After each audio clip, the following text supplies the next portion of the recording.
നമ്മുടെ ക്ലിനിക്കിലേക്ക് നിരന്തരം വരുന്നത് ഫാമിലി കേസസുകളാണ്. ഭർത്താവും ഭാര്യയും തമ്മിലുള്ള പ്രശ്നങ്ങൾ, ഭാര്യയ്ക്ക് ഭർത്താവിനെ കുറിച്ച് ഒരുപാട് കംപ്ലയിൻസ് ഉണ്ടാകും, ഭർത്താവിന് ഭാര്യയെക്കുറിച്ച് വേറെ ഒരുപാട് കംപ്ലയിൻസ് ഉണ്ടാകും. പക്ഷേ അതിൻ്റെ കൂട്ടത്തിൽ ഭയങ്കര പ്രോബ്ലമാറ്റിക് ആയിട്ടുള്ള കുറച്ചുകൂടി സങ്കീർണമായിട്ടുള്ള കേസുകളാണ് ചിലപ്പോഴൊക്കെ ഈ മദർ ഇൻ ലോ, അതായത് ഭർത്താവിൻ്റെ ഉമ്മ അല്ലെങ്കിൽ ഭർത്താവിൻ്റെ അമ്മ, അവരുടെ ഭയങ്കരമായിട്ടുള്ള എക്സസീവ് ഇൻ്റർവെൻഷൻ വല്ലാതെ അവർ ഈ ഒരു ദാമ്പത്യ ജീവിതത്തിൽ കയറി കളിക്കുന്നുണ്ടാകും. അപ്പോൾ അങ്ങനെയുള്ള ചില കേസുകൾ നമ്മുടെ ക്ലിനിക്കിലേക്ക് വരാറുണ്ട്. അപ്പോൾ അത്തരത്തിലുള്ള ഒരു കേസാണ് ഞാൻ ഇന്ന് പറയുന്നത്. ഈ ഒരു ഭാര്യയും ഭർത്താവും കല്യാണമൊക്കെ കഴിഞ്ഞ് കുഴപ്പമില്ലാതൊരു കുടുംബജീവിതമൊക്കെ തുടങ്ങാനിരിക്കുകയായിരുന്നു. പക്ഷേ കല്യാണം കഴിഞ്ഞ് ആ ഒരു സമയം മുതലേ ഈ ഭാര്യക്ക് എന്തോ ഒരു പ്രശ്നം എവിടെയോ ഉണ്ടല്ലോ എന്ന് തോന്നി തുടങ്ങിയിട്ടുണ്ടായിരുന്നു. കാരണം എന്താണെന്ന് വെച്ചാൽ എന്തിനും ഏതിനും ഈ ഭർത്താവ് ഉമ്മയോട് സമ്മതം ചോദിക്കുകയാണ്. ഉമ്മ ഞാൻ ഇങ്ങനെ ചെയ്യട്ടെ, ഞാൻ ഇങ്ങനെ ചെയ്യണോ, ഞാൻ എന്താ അങ്ങനെ ചെയ്താൽ ഇപ്പം എന്താണ് പ്രശ്നമാകുക, സമ്മതം ചോദിക്കുക. അതേപോലെ സ്വന്തമായിട്ട് ഒരു തീരുമാനം പോലും ഇയാൾക്ക് എടുക്കാൻ പറ്റുന്നില്ല. ഭാര്യ, നമുക്ക് സ്വാഭാവികമായിട്ട് നമുക്കറിയാം ചില തീരുമാനങ്ങളൊക്കെ നമ്മൾ സ്വന്തമായിട്ട് തന്നെ എടുക്കേണ്ടി വരും. ഇപ്പം നമ്മളൊരു പുറത്തേക്ക് പോവാണ്, അപ്പോൾ പുറത്തേക്ക് പോകുന്ന സമയത്ത് സമ്മതം ചോദിക്കുക എന്ന് പറഞ്ഞാൽ അത് നല്ല കാര്യമാണ്. പക്ഷെ അതിനും എന്താണ് ആ ഒരു തീരുമാനം എടുക്കാനും നമ്മൾ വീട്ടുകാരെ കാക്കുക. അതായത് ഭാര്യക്ക് കൊടുക്കേണ്ടതായിട്ടുള്ള പരിഗണന കൊടുക്കാൻ പലപ്പോഴും ഇയാൾക്ക് പറ്റിയിട്ടുണ്ടായിരുന്നില്ല. അപ്പോഴെല്ലാം ഇയാൾ സ്വന്തം ഉമ്മയിലേക്ക് ഭയങ്കരമായിട്ട് ഓരോ തീരുമാനങ്ങൾക്കും സമ്മതങ്ങൾക്കൊക്കെ വേണ്ടിയിട്ട് ഇങ്ങനെ കാത്തു നിൽക്കുന്ന ഒരു അവസ്ഥയായിരുന്നു. സത്യം പറഞ്ഞാൽ ഈ ഉമ്മയും മകനും തമ്മിൽ ഭയങ്കര ഒരു ഡിപ്പെൻഡൻസി അങ്ങോട്ടും ഇങ്ങോട്ടും ഉണ്ടായിരുന്നു. ഒറ്റ മകനായിരുന്നു, പിന്നെ വേറെ 2 പെൺമക്കളുമാണ്. അപ്പോൾ സ്വാഭാവികമായിട്ടും ഒറ്റ മകനാകുന്നൊക്കെ സമയത്ത് ഒരു കുറച്ചുകൂടി ക്ലോസ്ഡ് ആയിട്ടുള്ള അടുപ്പമുള്ള ഒരു ബന്ധം ഇവർ തമ്മിൽ ഉണ്ടായേക്കാം. പക്ഷേ അത് ഈ കല്യാണ ജീവിതത്തിന് ശേഷം തുടരുമ്പോഴാണ് ഈ ഒരു ഭാര്യ ഭർത്താവിന്റെ ബന്ധത്തിൽ പ്രശ്നങ്ങൾ വരുന്നത്. സ്വാഭാവികമായിട്ടും നമ്മൾ ഭാര്യയ്ക്ക് കൊടുക്കേണ്ട പരിഗണന ഭാര്യയ്ക്ക് കൊടുത്തിരിക്കണം, ഒരു ഉമ്മ അല്ലെങ്കിൽ രക്ഷിതാവിന് കൊടുക്കേണ്ട പരിഗണന നമ്മൾ അവർക്കും കൊടുത്തിരിക്കണം. ഒരിക്കലും ഭാര്യയ്ക്ക് തോന്നാൻ പാടില്ല ഇയാൾ എന്നെ തീരെ നോക്കുന്നില്ലല്ലോ, എല്ലാ കാര്യങ്ങളും എല്ലാ സമയവും ഉമ്മയുടെ കൂടെയാണല്ലോ എന്ന് ഒരിക്കലും ഭാര്യയ്ക്ക് തോന്നാൻ പാടില്ല. അതേപോലെ തന്നെ വീട്ടിലുള്ള ആളുകൾക്ക് തോന്നാൻ പാടില്ല, ഓ ഇവൻ്റെ ഇപ്പം കല്യാണം കഴിഞ്ഞപ്പോൾ നമ്മളെ ഒന്നും വേണ്ട, ഇന്നലെ വന്ന് ഇപ്പം അവളെ വേണ്ടുള്ളൂ, നമ്മൾ കാലങ്ങളായിട്ട് ഇവൻ്റെ കാര്യങ്ങളൊക്കെ നോക്കിക്കൊടുക്കുന്ന പെറ്റു വളർത്തി ഇത്രയും വലുതാക്കി നമ്മളെ ഒന്നും വേണ്ട എന്ന് അവർക്കും തോന്നാൻ പാടില്ല. രണ്ടും സെപ്പറേറ്റ് എൻറ്റിറ്റികളാണ്. നമ്മൾ ഇവരെയും നോക്കണം അവരെയും നോക്കണം.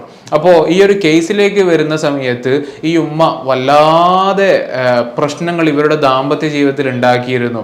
എന്ന് പറഞ്ഞാൽ ഇവർ രാത്രി എല്ലാ പണികളൊക്കെ കഴിഞ്ഞിട്ട് അപ്പോഴായിരിക്കുമല്ലോ ഈ ഭാര്യ സ്വന്തം ബെഡ്റൂമിലേക്കൊക്കെ പോവുക.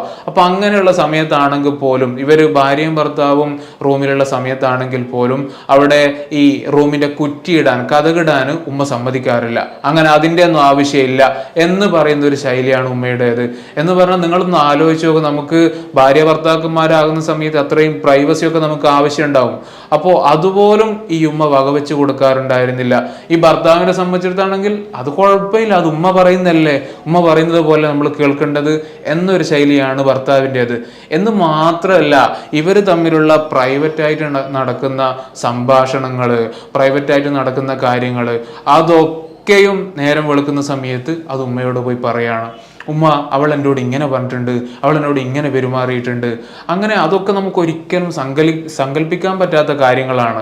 നമ്മൾ സ്വന്തമായിട്ട് പ്രൈവറ്റായിട്ട് നടക്കുന്ന കാര്യങ്ങളൊക്കെ അത് ഒരു തേർഡ് പേഴ്സൺ അറിയുന്ന സമയത്ത് ഒരിക്കലും നമുക്ക് അതൊന്നും ആക്സെപ്റ്റ് ചെയ്യാൻ പറ്റിക്കൊള്ളണമെന്നില്ല. പക്ഷെ ഇയാളാണെങ്കിൽ നിരന്തരമായിട്ട് പറഞ്ഞുകൊണ്ടേയിരിക്കും. ഇനി വേറൊരു കാര്യം അന്ന് പറഞ്ഞത്, അവർ ഒരിക്കലും വീട്ടിലേക്ക് പോകണമെന്ന് പറഞ്ഞു. അപ്പോൾ ഈ വീട്ടിലേക്ക് പോകുന്ന സമയത്ത് സ്വാഭാവികമായിട്ട് അത് ഭർത്താവിനോടാണ് പറയുക. ഈ ഭർത്താവാണെങ്കിൽ ഉമ്മ സമ്മതിക്കുന്നില്ല എന്ന് പറഞ്ഞ് അയാൾക്ക് അതിലൊരു തീരുമാനം എടുക്കാൻ പറ്റുന്നില്ല.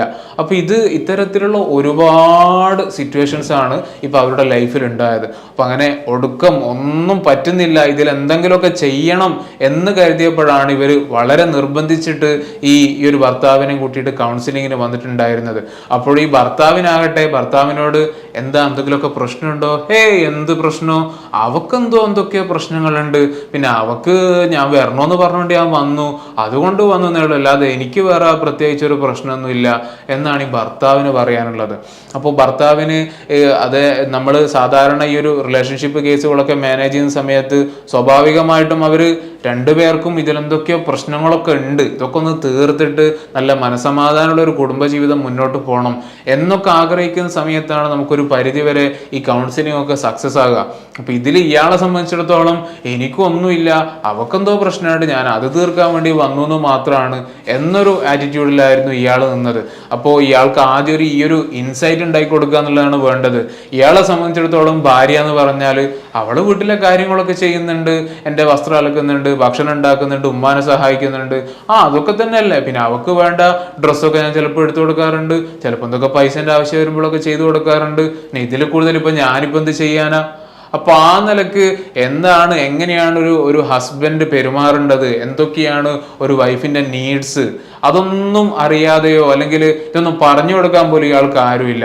ഇയാൾക്ക് എല്ലാത്തിനുള്ളത് ഈ ഒരു ഉമ്മ മാത്രമായിരുന്നു. എന്നാൽ ഈ ഉമ്മയാകട്ടെ തൻ്റെ അധികാര പരിധിയിലേക്കാണ് പുതിയൊരു പെൺകുട്ടി വന്നത്. അപ്പോൾ ഈ ഒരു മകന് നല്ലൊരു ജീവിതം ഉണ്ടാക്കി കൊടുക്കുക എന്നതിനേക്കാൾ ഉമ്മയുടെ ശ്രദ്ധ എന്ന് പറഞ്ഞാൽ മകൻ എന്നെ വിട്ടു പോവോ, എന്നെ ഇവനും കൂടി ഒഴിവാക്കി പിന്നെ എനിക്ക് ആരാണ് എന്നുള്ള ഇൻസെക്യൂരിറ്റിയിലായിരുന്നു അവർ ജീവിച്ചു കൊണ്ടിരുന്നത്. അപ്പൊ അതിനു വേണ്ടിയിട്ട് അവർ എല്ലാ നിലക്കും ഓരോ പണികൾ എടുക്കുകയാണ്. അവരൊരു യാത്ര പോകുന്ന സമയത്ത്, രണ്ടുപേരും ട്രിപ്പൊക്കെ പോകാന്ന് പറയുന്ന സമയത്ത് ഞാനും വരുന്നുണ്ട് എന്നുള്ള നിലക്കാണ്. അതേപോലെ ഒരു ഹോസ്പിറ്റലിലേക്ക് പോകുന്ന സമയത്ത് ഞാനും വരുന്നുണ്ട്, എനിക്കും കൂടി കാണാലോ ഡോക്ടറെ. അപ്പൊ ഇങ്ങനെ അവരുടെ ജീവിതത്തിൽ ഭയങ്കരമായിട്ട് ഈ ഒരു ഉമ്മ ഇടപെട്ടുകൊണ്ടേയിരിക്കുകയാണ്. അപ്പോൾ ഇത്തരം കേസുകൾ വരുന്ന സമയത്ത് ആദ്യം ഇത് നമ്മൾ ഭർത്താവിനെ നന്നായിട്ട് ഒരു ഇൻസൈറ്റ് കൊടുത്ത്, നിങ്ങൾ ഈ രൂപത്തിൽ ഇങ്ങനെ പോവുകയാണെങ്കിൽ കുറച്ച് കഴിഞ്ഞാൽ പിന്നെ ഇവള് നിങ്ങളെ കൂടെ ഉണ്ടായിക്കൊള്ളണമെന്നില്ല. അപ്പൊ ഭർത്താവിന് ഭയങ്കര സ്നേഹമൊക്കെയാണ്. സ്നേഹം കൊണ്ട് മാത്രം മതിയോ? ഇതിൽ എന്തൊക്കെ ചെയ്യണം? ഈ സ്നേഹം മനസ്സിൽ വെച്ചതൊന്നും കാര്യമില്ല. അത് നമ്മൾ എക്സ്പ്രസ് ചെയ്യേണ്ടടുത്ത് എക്സ്പ്രസ് ചെയ്യണം. അപ്പുറത്തിരിക്കുന്ന ആൾക്ക് തോന്നണം ഞാൻ സ്നേഹിക്കപ്പെടുന്നുണ്ട്. അത്തരത്തിലുള്ള യാതൊരു കാര്യങ്ങളും ഇയാൾക്ക് ശ്രദ്ധയൊന്നുമില്ല. എനിക്ക് ഭയങ്കര സ്നേഹമാണ് അവളെ, എൻ്റെ ജീവനാണ്, ഈ ജീവനായതുകൊണ്ട് മാത്രം ഒരു കാര്യമില്ല. അപ്പൊ ആ നിലക്ക് അയാൾക്ക് കുറെ സൈക്കോ എഡ്യൂക്കേഷൻ കൊടുത്തു. അതേപോലെ പിന്നീട് നമ്മൾ അയാളോട് പറഞ്ഞത് ഇതൊരു ഒരു ഒരു ഒരു കുടുംബ പ്രശ്നമാണ്, കുടുംബത്തിലുള്ള വിഷയമാണ്. ഇതിൽ ഭയങ്കരമായിട്ട് ഉമ്മാക്ക് ഒരുപാട് റോളുകൾ ഇതിൽ വരുന്നുണ്ട്. അപ്പോൾ പിന്നീടുള്ള കൗൺസിലിംഗ് സെഷനിലേക്ക് ഉമ്മയെയും കൂടി നമ്മൾ പങ്കെടുപ്പിച്ചു. ഉമ്മക്കും ചില കാര്യങ്ങളൊക്കെ പറഞ്ഞു കൊടുത്ത് 1-2 സെഷൻസ് കൊണ്ട് തന്നെ നമുക്ക് അതൊരു ഒരു ഒരു ഒരു വെടിനിർത്തൽ പോലെ എല്ലാവരും ഒരു പ്രശ്നമൊക്കെ ഒന്ന് പരിഹരിക്കുന്ന രൂപത്തിലേക്ക് നമുക്ക് എത്തിപ്പെടാൻ പറ്റിയിട്ടുണ്ടായിരുന്നു. അപ്പൊ ഈ ഒരു പെൺകുട്ടി കല്യാണം കഴിഞ്ഞ് അവർ വേറെ ഒരു തെറ്റും ചെയ്തിട്ടില്ല. ഈ ഒരു കുടുംബത്തിലേക്ക് കല്യാണം കഴിക്കപ്പെട്ടു എന്നുള്ള ഒറ്റ പ്രശ്നം അവർക്ക് ഉണ്ടായിരുന്നുള്ളൂ. അപ്പൊ ഇത്തരത്തിൽ പല കുടുംബങ്ങളിലൊക്കെ ഇതൊക്കെ ഉണ്ടാകുന്നതാണ്. ഉമ്മയും മകനും ഭയങ്കരമായിട്ട് അറ്റാച്ച്ഡ് ആയിരിക്കും. അപ്പൊ അതിലേക്ക് മൂന്നാമതൊരാൾ വരുന്ന സമയത്ത് ഈ ഉമ്മാന്റെ ഇൻസെക്യൂരിറ്റി അവിടെ വർക്ക് ചെയ്യാണ്. അത് കാരണമായിട്ടായിരിക്കും പലപ്പോഴും പ്രശ്നങ്ങളൊക്കെ ഉണ്ടായിരിക്കുക. അപ്പൊ ഈ വീഡിയോസ് ഒക്കെ കാണുന്ന ആളുകൾ ഉണ്ടെങ്കിൽ നമ്മുടെ മകനാണ് ശരി തന്നെ, പക്ഷെ അവന് അവൻ്റെതായുള്ള ഒരു ജീവിതം വേണം. നമ്മൾ അതിൽ ഓവറായിട്ട് നമ്മൾ അതിൽ ഇടപെടുന്നുണ്ടോ എന്ന് ഇത് കാണുന്ന ഉമ്മമാരൊക്കെ ഉണ്ടെങ്കിൽ അവർക്ക് ചിന്തിക്കാവുന്നതാണ്. അതേപോലെ ഇത്തരത്തിലുള്ള പ്രശ്നങ്ങളിലൊക്കെ അകപ്പെട്ട ആണുങ്ങളുടെ അവസ്ഥ എന്ന് പറഞ്ഞാൽ അതും ഭയങ്കരമായിരിക്കും. ഭാര്യയുടെ ഭാഗത്ത് എപ്പോഴും കുറ്റപ്പെടുത്തലായിരിക്കും, അതേപോലെ ഉമ്മാന്റെ ഭാഗത്ത് വേറൊരു പ്രശ്നങ്ങളായിരിക്കും. അപ്പൊ ഇത് രണ്ടിന്റെ ഇടയിൽ പെട്ടുകിടക്കുന്ന ഈ ചെകുത്താനും കാട്ടിൽ നിന്നൊക്കെ നമ്മൾ പറയാറേ ഉള്ളൂ. പക്ഷെ ഇത്തരത്തിലുള്ള കേസുകളിലൊക്കെ അവർ ശരിക്കും ലിറ്ററലി ആ ഒരു ഫീലിംഗിലായിരിക്കും അവരുണ്ടാകുക. അപ്പൊ അത്തരം ആരെങ്കിലുമൊക്കെ നിങ്ങളെ പരിചയത്തിലൊക്കെ ഉണ്ടെങ്കിൽ അവർക്കും ഈ ഒരു വീഡിയോ നന്നായിട്ട് ഉപകാരപ്പെടും. ഏതായാലും അടുത്തൊരു ടോപ്പിക്കുമായിട്ട് നമുക്ക് വീണ്ടും കാണാം. Good bye.